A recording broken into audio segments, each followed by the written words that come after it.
Edwin spends most of his day rolling his wheelchair around in a largely empty hospital.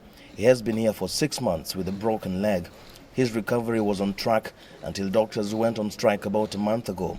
It's been over 2 weeks since he received specialist treatment. Now, Edwin is worried. My leg by now is supposed to be to be put in straight, because when I removed the metal, which was the fixtures, it was yesterday. And by now, I've been waiting for almost 2 weeks to be my leg to be straightened.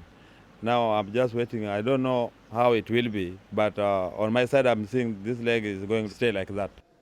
Only a handful of beds are occupied. Only the desperate ones still come here, hoping against hope for treatment. The nurses can only provide basic care in the absence of doctors, assisted by medical interns. We meet a young man in one of the waiting zones with his mother who has cancer. We have tried private hospitals, but the cost is too much. She is my mother, but I'm going to school, and so do my younger siblings. We live in a rented house, which we also have to pay for. So, we just have to come to a government hospital where the state has made it a bit cheaper for people like us. This is one of the longest medical strikes in Kenya's history, and as it persists, more and more beds remain empty because patients cannot come to a hospital where there is no medical attention.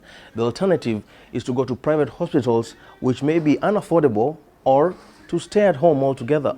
The Doctors' Union called a strike on 5th December 2016. They say the government should honor an agreement made with the union 3 years earlier. In that agreement, the government would triple doctors' salaries, invest in healthcare facilities, and hire more medical staff. The state also committed to putting more money in drugs, equipment, and research. We tried unsuccessfully to get a comment from the union. Patients can only sit and wait, hoping that when doctors eventually resume work, it won't be too late for them. Ferdinand Mondi, BBC News, Mombasa.